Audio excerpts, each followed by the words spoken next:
마태복음 21장 12절에서 17절 성전을 성결하게 계신 예수님이라는 말씀의 점으로 함께 은혜의 말씀을 나누고자 합니다.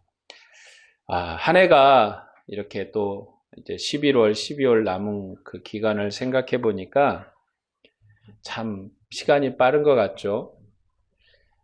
사실 지금 저는 단풍잎이 노랗게 든 걸 보고 참 좋았어요. 작년에는 단풍잎도 물들지 못하고 그냥 파랗게 떨어졌거든요. 그래서 참 좋다. 시간이 가는 거는 덧없는데 단풍잎 노랗게 또 물드는 거 보니까 좋긴 하더라고요.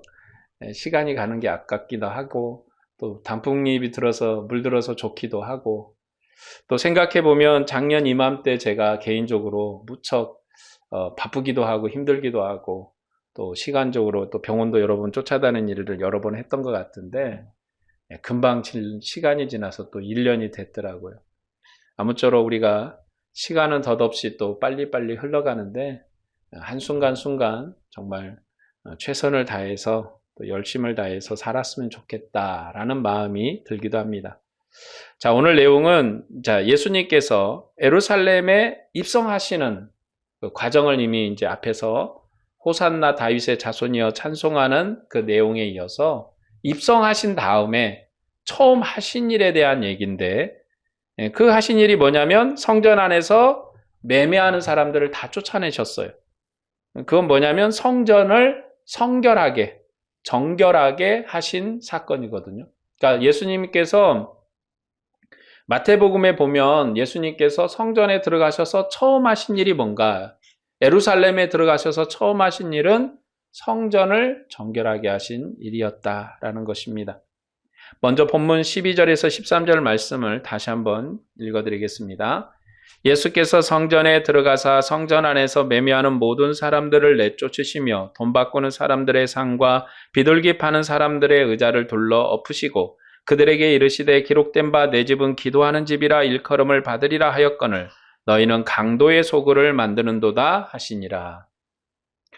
이 성전을 정결하게 한 사건은요, 4개의 복음서에 다 기록이 되어 있어요. 공간복음은 대부분 사건들이 다 이제 거의 겹치는데 이 사건은 요한복음에도 기록이 되어 있습니다. 요한복음은 성전 정결을 가나안 혼인 잔치와 한 쌍으로 이렇게 이제 얘기를 해요. 그러니까 이제 가나안 혼인 잔치는 예수님의 사역에 처음에 있었던 일이었거든요. 그런데 이 성전 정결과 한 이 문맥으로 이어서 설명을 하는 거예요. 그러니까 맨 처음에 있었던 것과 그리고 마지막에 있었던 사건을 예수님의 사역의 특징처럼 그렇게 설명을 합니다. 예수님은 종말의 혼인집 신랑이다라는 거죠. 그러니까 종말의 혼인집 신랑이신데 그분은 바로 성전이시다. 요한복음은 제자들이 예수님께서 죽은 자 가운데서 살아나신 후에야 예수님의 말씀을 기억하고 성경과 예수님의 말씀을 믿었다라는 기록이 특징이에요. 그러니까 예수님이 막 가르칠 때는 뭔 말인지 모르는 그런 상태였다가 이제 부활하신 다음에야 이것을 깨달았다는 거예요. 그러니까 이 사건도 성결 사건도 그때는 잘 몰랐던 거예요. 그러나 예수님이 죽으시고 부활하신 다음에 이 사건이 어떤 사건이구나 하고 깨달은 거예요. 그게 깨달은 얘기에 대한 얘기입니다. 예수님께서 내 아버지 집으로 장사하는 집을 만들지 말라고 그렇게 말씀을 하셨어요. 이 말씀에 제자들은 주의 전을 사모하는 열심이 나를 삼켰다라는 말씀을 기억해냅니다. 근데 이게 언제 기억하냐면 예수님이 이제 성전 정결을 막 하시면서 이제 채찍을 들고 하셨거든요. 그러면서 막 내 집을 장사하는 집을 만들지 말라 할 때는 제자들이 뭔 말인지 몰랐다가 이제 이 성경을 기록하는 요한이 이제 이 주로 성경의 기록자가 요한복음의 기록자인 요한이잖아요. 예수님이 부활하신 다음에야 이 말씀을 기억했다는 거죠. 어떤 말씀이냐면 주의 전을 사모하는 열심이 나를 삼킬 것이다 라는 말씀을 기억합니다. 예수님께서 이 성전을 헐라 내가 사흘 동안에 일으키라 말씀을 하셨어요. 이 말씀에 예수님께서 성전된 자기 육체를 가리켜 말씀한 것이고 제자들은 예수님께서 죽은 자 가운데서 살아나신 후에야 이 말씀을 기억하고 성경과 예수님의 말씀을 믿었다라고 기록합니다. 자, 예수님께서 요한복음에서 성전 정결은요, 예수님이 자기의 성전을 이제 깨끗하게 하는 사건이에요. 그러니까 예수님께서 하나님의 아들이시고 하나님의 본체시거든요. 요한복음에 보면. 이 요한복음에서는 예수님을 하나님의 아들, 하나님의 본체, 그래서 하나님의 말씀으로 세상이 창조되었다, 그렇게 말씀을 요한복음은 하거든요. 그런 말씀의 배경에서 하는 얘기예요. 그러니까 성전, 구약의 다윗이 지은 성전도 하나님의 몸이에요. 그것은 예수님께서 말씀하시고 가르친 내용이에요. 하나님의 집이 하나님의 몸이다. 근데 이제 예수님이 이 땅에 오셔서 저 성전, 더러워지고 이제 주님의 은혜가 떨어진 저 성전을 헐고 새로운 성전을 지으실 거예요. 그래서 주님이 자기의 열심으로 성전을 성결하게 하시고 새로운 성전을 지으시는데 그 성전은 뭐냐? 예수 그리스도의 몸된 성전. 그러니까 주님이 성전이에요. 그 새로운 성전을 짓겠다. 그래서 요한복음에서는 예수님께서 6월절에 성전을 정결하게 하셨다 기록합니다. 그러니까 예수님께서 성전을 정결한 시기를 요한복음은 6월절이다라고 특정을 지어서 얘기를 해요. 이것은 예수님께서 이 성전의 새로운 성전이 되시기 위해서 6월절 양으로 죽으신 하나님의 사랑과 열심을 말씀하는 거예요. 그러니까 새로운 성전으로 6월절 양으로 죽으실 거거든요. 예수님은 하나님과 영광 중에 함께 거하시는 하나님의 말씀이세요. 하나님 본체세요. 하나님의 영광이세요. 이렇게 요한복음은 이 성전 성결하게 하는 사건을 예수님의 새로운 성전, 이제 새로운 은혜의 시대, 새로운 지체의 시대를 얘기하는 그런 배경에서 얘기를 해요. 자, 누가복음은 어떻게 얘기냐면 평화의 복음을 거절한 예루살렘을 보고, 평화의 복음. 누가복음에서는 예수님이 태어났을 때 천사들이 와서 하늘의 영광이요 땅에는 평화로다 그랬거든요. 그러니까 예수님께서 누가복음에 전한 복음은 평화의 복음이에요. 그런데 예루살렘의 사람들이 이 평화의 복음을 거절합니다. 그러면서 예수님께서 우셔요. 예루살렘을 보고 우십니다. 이런 사건이 기록이 돼요. 그리고 나서 성전 정결 사건을 기록을 해요. 예수님께서 예루살렘을 보고 우시는 사건과 성전 정결 사건이 누가복음에 기록이 됩니다. 누가복음은 예수님께서 성전을 정결하게 하시고 성전에서 날마다 가르치셨다고 기록함으로써 이런 성전 정결 사건을 강조를 합니다. 예수님은 하늘의 평화의 복음으로 자기 백성을 방문하시고 권고하시는 종말의 선지자세요. 그래서 그는 정말로 종말의 선지자로서 예루살렘의 상황에 대해서 안타까움을 가지고 눈물을 흘리세요. 여러분, 눈물을 흘리는 선지자 그러면 누가 생각이 나요? 에레미야. 에레미야가 눈물의 선지자였거든요. 자기 백성을 보고 항상 우는 선지자 에레미야였습니다. 에레미야처럼 주님의 복음, 평화의 복음을 전했는데도 듣지 않는 자기 백성을 보고 울어요. 에레미야도 하나님의 말씀을 전하고 듣지 않는 이스라엘 백성, 예루살렘 백성을 보고 울어요. 그처럼 예수님도 그런 종말의 선지자셨다. 그래서 이 누가복음에서 성결 사건은 선지자로서 자기 백성을 정결하게 하는 사건, 이런 식으로 기록을 합니다. 자, 마가복음은 성전 정결이 이스라엘의 심판임을 강조해요. 그러니까 이 정결하게 한 사건이 주님이 하나님의 아들이 자기 백성을 심판한 사건이다. 이것을 강조하기 위해서 성전 청결을 한 사건 뒤에다가 그 앞뒤로 뭐가 있냐면 무화과나무 저주를 얘기해요. 그러니까 예수님이 이제 성전에 들어가기 전에 무화과나무를 딱 봤거든요. 열매를 딱 딸라고 그랬어요. 근데 열매가 안 맺었네. 근데 성경에 뭐라 하냐면 아직 그때 무화과를 딸 때가 아니다, 그렇게 기록을 합니다. 근데 예수님이 딸라고 그랬는데 없어요. 그러니까 예수님이 이 무화과 나무를 저주합니다.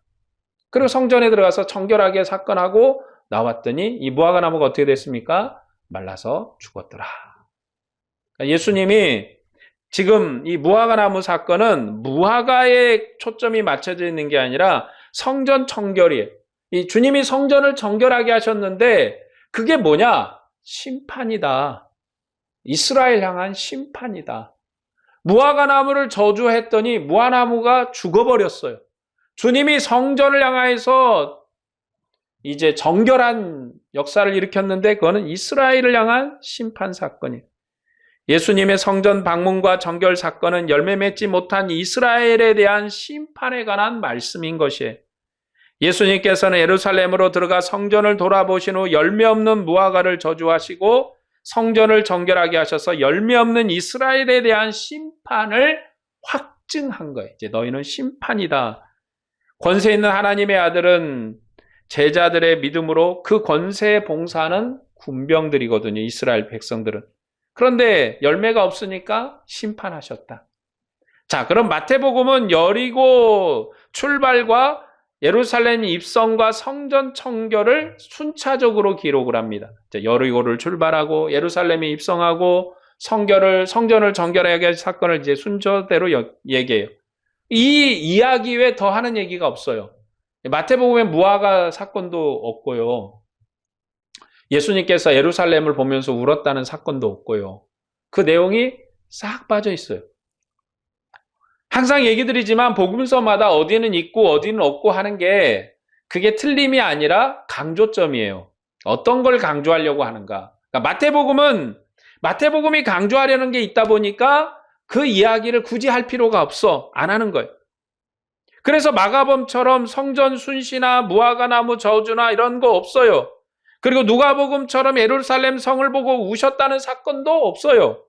마태복음은 뭘 기록하냐? 성전에서 어린아이들의 찬미를 받으신 것. 성전에서 어린아이들의 찬미를 받으신 것. 그것이 예수님께 합당하다고 기록을 해요. 이 예루살렘에서 성전 정결을 하셨더니 아이들이 예수님의 이름을 불러서 찬미했다. 그 얘기를 하고 있는 거예요. 이 부분의 주제는 뭐냐? 호산나 다윗의 자손으로 찬양 받으시는 것. 그러니까 예수님께서 여리고를 출발할 때 이제 앞을 못 보는 맹인을 고치셨잖아요. 그것이 뭐냐? 바로 주님이 일으키신 구원 역사의 완성이고 그리고 구원 역사의 출발이에요.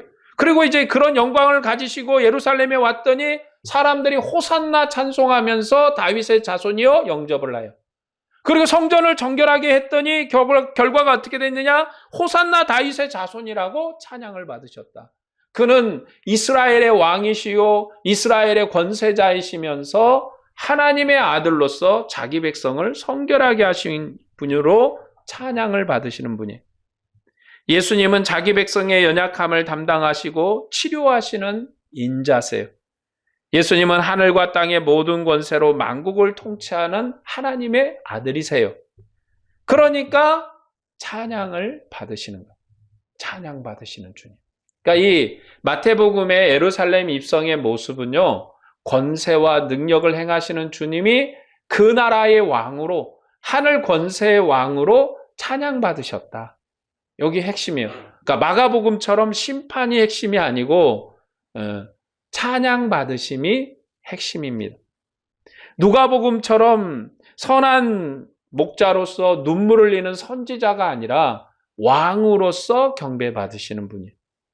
본문 14절 말씀을 다시 한번 보겠습니다. 맹인과 저는 자들이 성전에서 예수께 나오매 고쳐주시니. 예수님께서 성전에서 맹인과 저는 자를 치료하시고 찬미를 받으시는 것은 여리고의 두 맹인을 치료하신 사건의 완성이에요. 여리고에서 두 맹인을 치료하셨고 이제 찬양을 받으신 그분이 성전을 정결하시고 나서 이제 맹인과 저는 자를 치료하십니다. 이 사건의 구약 배경이 있는데 그것은 여리고와 예루살렘 정복에 관한 얘기예요. 여리고 정복은 가나안 땅 정복의 시작이었거든요. 여호수아가 이제 이스라엘 백성 가나안 광야 40년을 끝내고 이제 가나안에 딱 들어갔을 때 첫 성이 어디였어요? 여리고 성이었거든요. 그러니까 가나안 정복의 시작이에요. 가나안 땅 정복의 완성은 어디인가? 다윗 왕이 여부수 사람의 도성 예루살렘을 정복할 때가 마지막이었어요. 그러니까 예루살렘을 정복할 때가 이스라엘의 가나안 정복 역사가 끝이 나요. 그러니까 여러분, 가나안 정복이라는 역사가 얼마나 오래 가냐면 몇백 년을 한 거예요. 이스라엘 백성이 여리고 성에 이제 여호수아가 자기 백성을 데리고 이제 가나안 땅에 들어와서 여호수아가 이제 여리고에서 첫 전쟁을 했잖아요. 승리했죠. 그리고 그 사건의 마지막이 누구냐? 다윗이에요. 그래서 다윗이 전쟁을 다 끝내고 한 일이 뭐냐면 말의 힘줄을 자른 거예요. 그건 왜냐? 평화의 시대, 샬롬의 시대가 왔음을 선언한 사건이에요. 이제 말의 힘줄을 잘라버리면요, 농사용으로는 쓸 수 있어도 전투용으로는 쓸 수가 없어요. 짐을 나르는 용도는 사용할 수 있어도 전쟁을 하는 용도로 쓸 수가 없어요. 그럼 뭐냐면 다윗이 이제 전쟁이 끝났다, 평화의 시대가 왔다는 걸 선언한 거예요. 그 역사의 마지막 종점이 어디였냐면 예루살렘을 정복하는 거예요. 다윗 왕 7년 동안 헤브론에서 통치를 했습니다. 유다 지파를 다스렸고 온 이스라엘의 왕이 돼서 33년 동안 예루살렘에서 다스렸어요. 헤브론에서 7년, 33년 동안 예루살렘이거든요. 다윗의 아들 솔로몬이 예루살렘에 하나님의 집을 지음으로 아브라함에게 하신 하나님의 나라가 거기에서 완성이 됩니다. 그러니까 아브라함의 언약이 완성되는 시점도 하나님의 성전이 지어지는 그 시점이에요. 엄밀하게 얘기해서 이스라엘의 영광이 다윗 왕 때 탁 올라갔다 이제 탁 계속 내리막길이잖아요.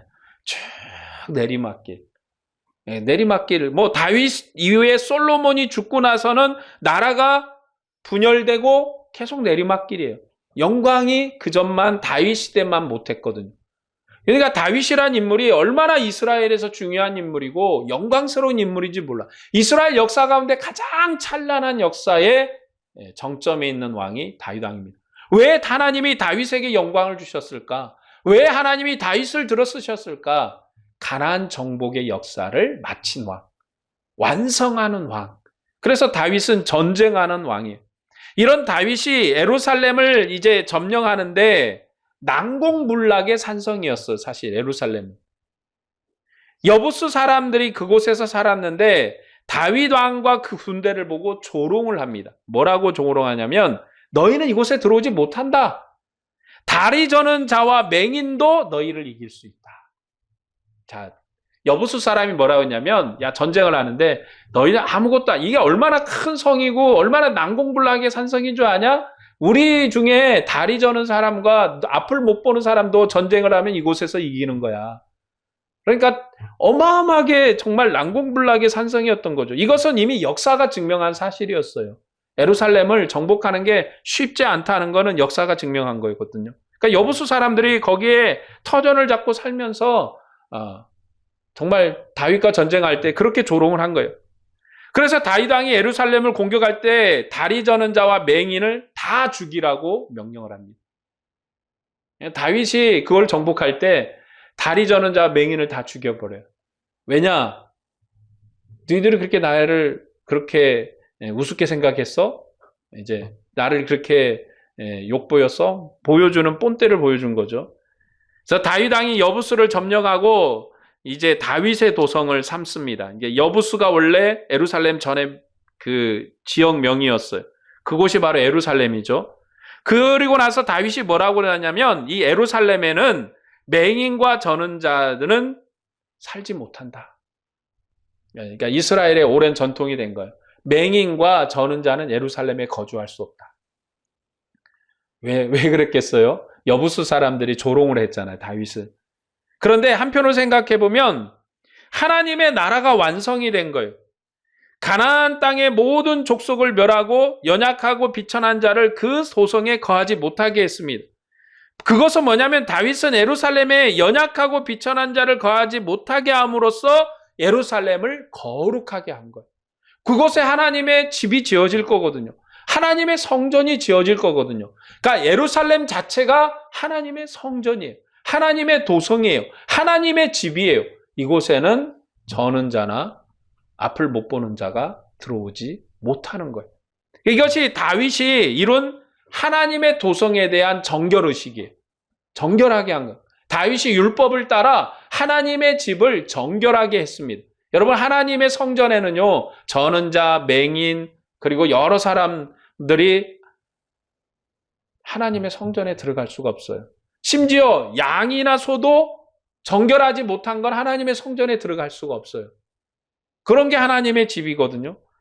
그런데 예수님은 어떻게 하셨습니까? 자, 멸망한 다윗 왕조의 종말의 구원자이신 예수님은 이제 다윗과는 다른 방식으로 이스라엘을 정결하게 해요. 어떻게 합니까? 다윗은 그 예루살렘에서 저는 자, 못 보는 자를 쫓아내서 정결하게 했어. 예루살렘에는 저는 자도 없고 앞을 못 보는 자도 없고 그리고 문둥병자도 없고 모두가 정상인 사람만 사는 도성이에요. 그런데 예수님은 여리고의 소경을 치료하세요. 겸손한 왕이시거든요. 호산나 찬양을 받으시는 왕이신 그 주님이 여리고의 소경을 치료하세요. 그리고 다윗 성에 입성하셔서 매매하는 자들, 성전에서 매매하는 자를 추방하셔요. 그리고 나서 그 앞에 나오는 맹인과 저는 자를 치료하세요. 자, 주님의 방식은 뭐냐면 치료하셔서 정결하게 하세요. 나아보려는 거예요.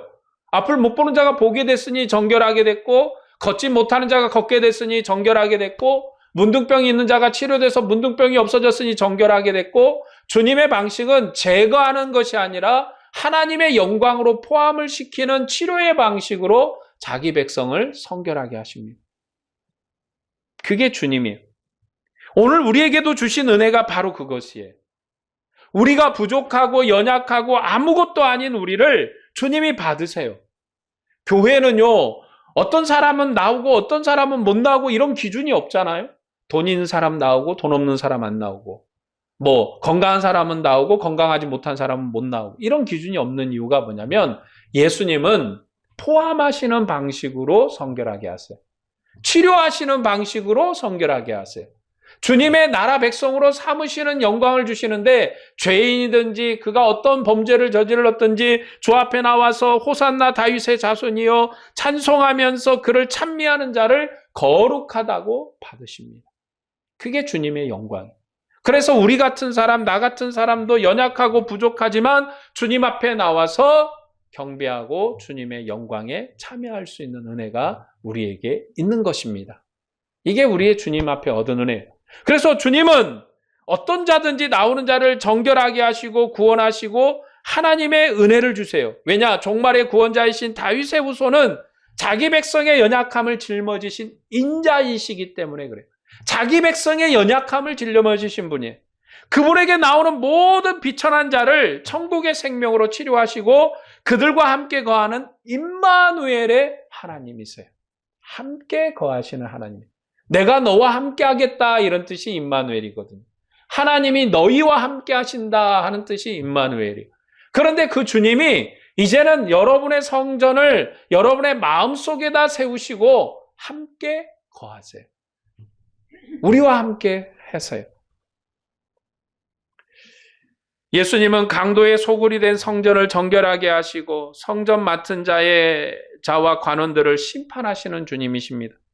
이것은 예레미야가 선포한 도적의 굴이 된 성전의 파괴와 이스라엘의 멸망에 대한 예언의 성취예요.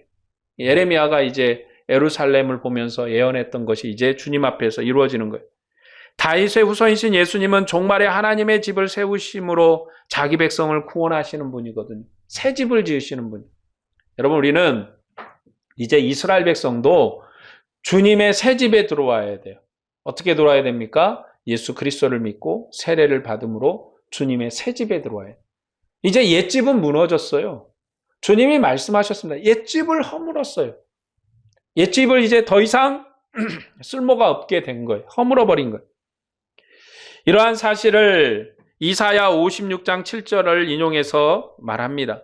이사야 56장 7절에 이렇게 말씀합니다. 내가 곧 그들을 나의 성산으로 인도하여 기도하는 내 집에서 그들을 기쁘게 할 것이며 그들의 번제와 희생을 나의 제단에서 기꺼이 받게 되리니 이는 내 집은 만민이 기도하는 집이라 일컬음이 될 것임이라.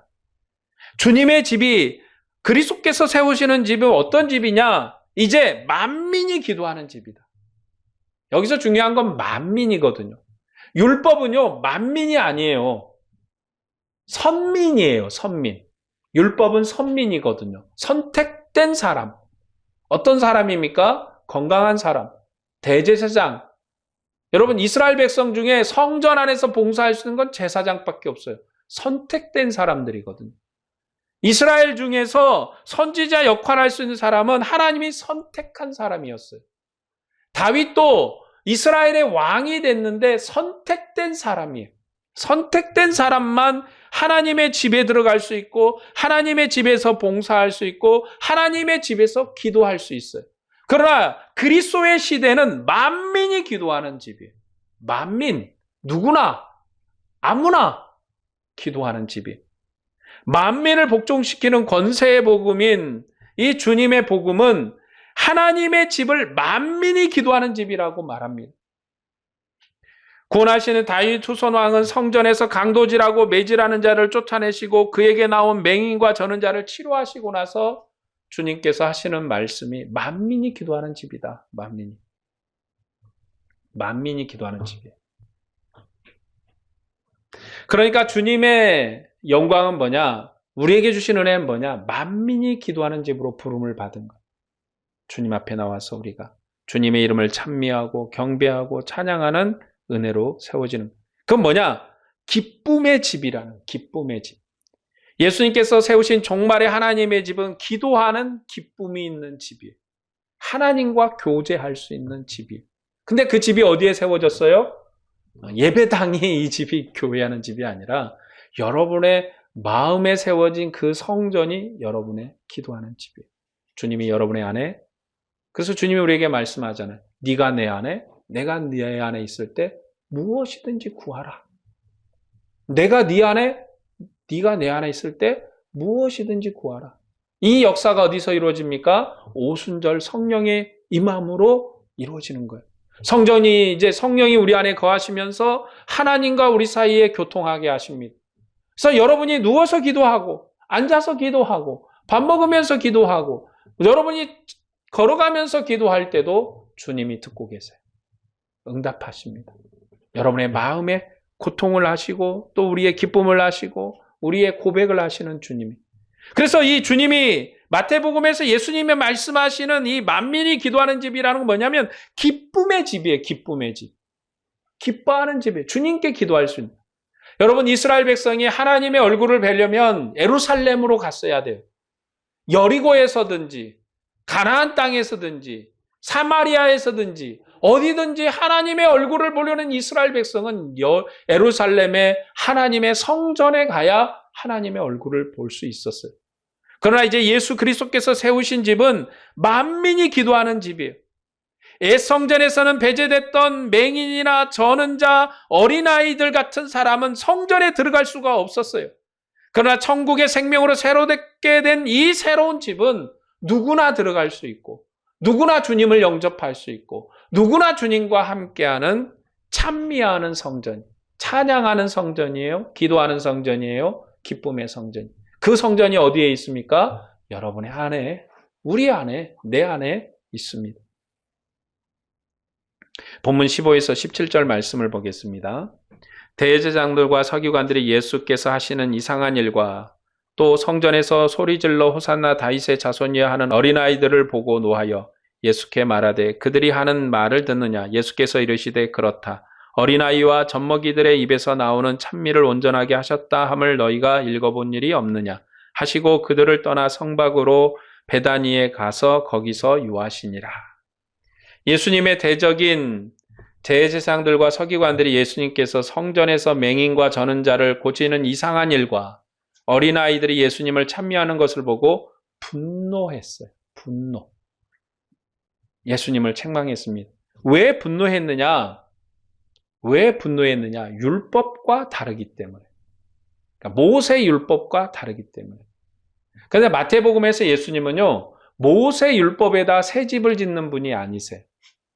새 부대는, 여러분, 새술은 새 부대에 넣어라. 이 말씀이 새 성전에 관한 말씀이에요. 새 일을 시작하신 주님이시거든요.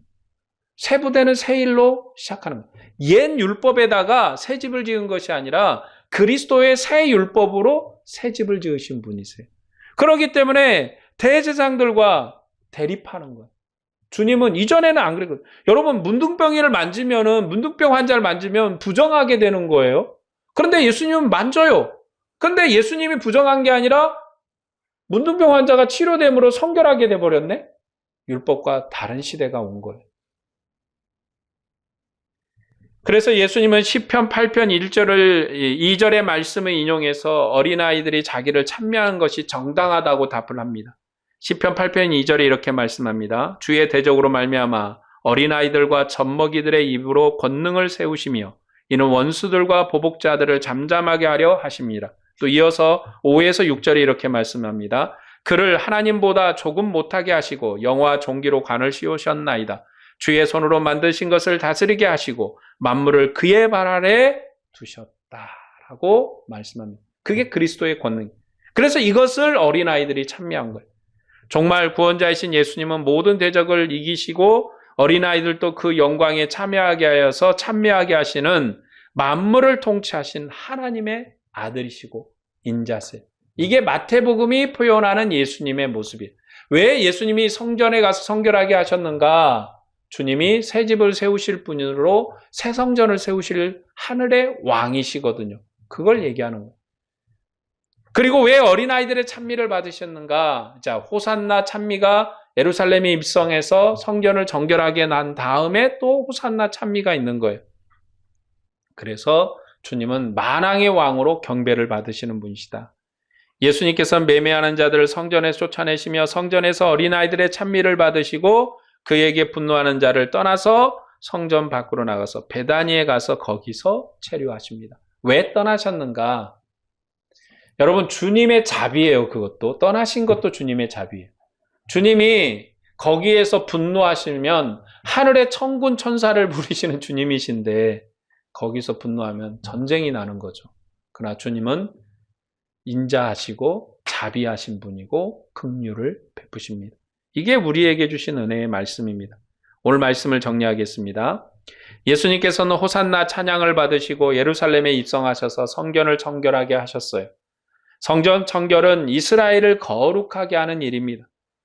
다윗은 연약하고 비천한 자들을 그의 도성에 거하지 못하게 함으로 예루살렘을 거룩하게 했지만 예수님은 치료하심으로 이스라엘을 거룩하게 하십니다. 그래서 맹인과 다리 저는 자를 치료하셨습니다. 그리고 어린아이들의 찬미를 받으셨어요.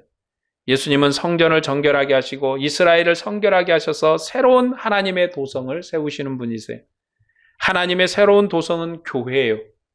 그래서 그리스도의 교회는 하늘과 땅의 모든 권세를 가진 하나님의 아들이 세상 끝날까지 함께하는 새로운 이스라엘입니다. 교회는 기도하며 찬미하는 성전이에요. 교회는 예수 그리스도의 영광을 찬미하며 증거하는 그리스도의 몸과 지체입니다. 그리스도의 거룩함이 오늘 우리에게 있어요. 그리스도께서 우리를 거룩하게 하셨고 성결하게 하셨습니다. 우리를 거룩하게 하신 주님을 찬미하고 그분께 영광을 돌려야 하는 거예요. 주님은 죽음을 이기시고 부활하신 영광의 주님이십니다. 이 주님을 높이고 이 주님을 위해서 사는 것이 거룩한 교회의 소망이에요. 여러분의 소망이 되기를 바랍니다. 주님이 우리를 성결하게 하셨으니 우리가 주님을 찬미하는 몸으로, 주님을 찬미하는 그리스도의 몸으로, 그리스도의 지체로 사셔야 되는 거예요. 이게 우리의 소망이에요. 오늘도 주님을 따라 영광스럽게 사는 여러분에게 주님의 은혜와 평강이 충만하기를 축복합니다. 기도하겠습니다.